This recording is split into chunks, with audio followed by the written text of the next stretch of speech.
joining us, Mehmet Celik is joining us in Istanbul. He's the editorial coordinator at the Daily Sabah. Thank you so much indeed for your time today. So, Turkey still has serious misgivings about Sweden joining the NATO alliance. Do you think that Stockholm has done enough to dispel these concerns now?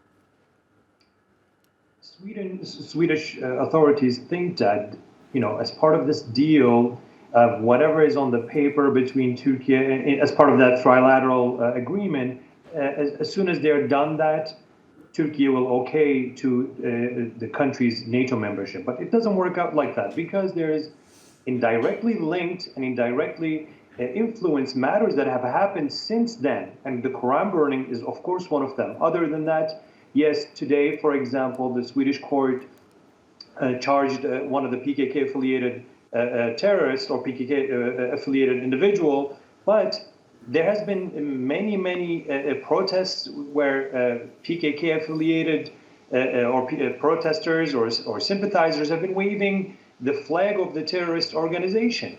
So there is many indirectly linked issues that are actually blocking that simple agreement that was signed between Turkey, Sweden, and Finland when it comes to terror financing or putting an end to terror activities within their borders. So if we just look at the deal, maybe Swedish authorities, they can say that, yes, we have established the requests of this deal, but it doesn't actually, it cannot be translated as that, because there is terror financing in Sweden, and this is not something that is very hidden from the authorities. PKK has established itself very well in Sweden. There is drug trafficking, there is human trafficking, even recruiting. There is terror financing that is very well organized in Sweden. And to put an end to all these will require to actually handle this matter or handle this deal with Turkey beyond the scope of that paper. And this is exactly what Turkey says to Sweden, that just passing a law, it will not be enough, and just the political rhetoric will not be enough, but there has to be more concrete actions towards this PKK terrorist organization and its members that have established themselves for many years in Sweden. So right now, Turkey is not really sold on that idea that Sweden has already accomplished the requirements of this deal. So it will push back. And although it is a separate issue from the deal, the Quran burning incident is definitely not helping smoothen this deal's talks. It further creates tensions between the two sides.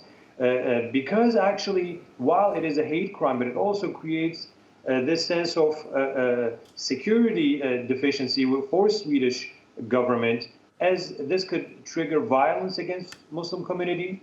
This could trigger further hate within the society. So because NATO is also a security alliance, these different parts of the bigger picture creates this tension in Ankara, whether Sweden can actually be part of the security alliance that must be confronting all threats as a united front. And now these concerns have not been met mostly when it comes to Sweden's parts. And Finland had an okay, but Sweden Sweden's political rhetoric is on one side, but the actions are not necessarily reflecting that political rhetoric or what's on the paper on that deal.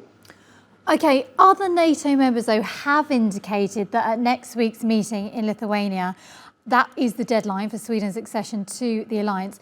They are expecting some sort of deal, though. Do you think that's realistic, and what could be the potential consequences of that?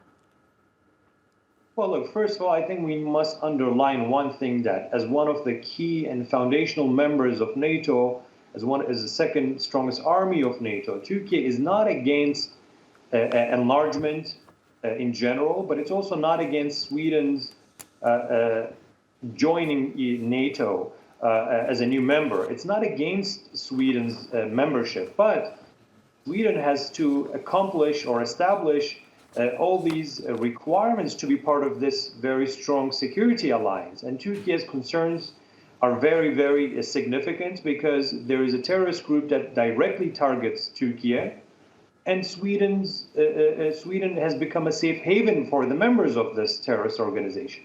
So Turkey will push forward, its arguments, all its files that he has put together to support its arguments against why Sweden is not ready yet.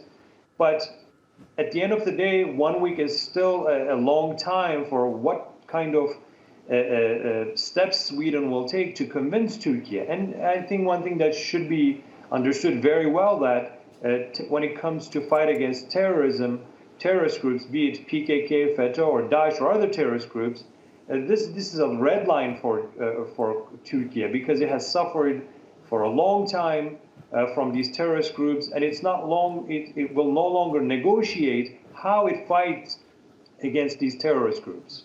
Okay, Mehmet Celik, thank you so very much indeed for coming on the programme today from Istanbul, the editorial coordinator at the Daily Sabah. We appreciate it.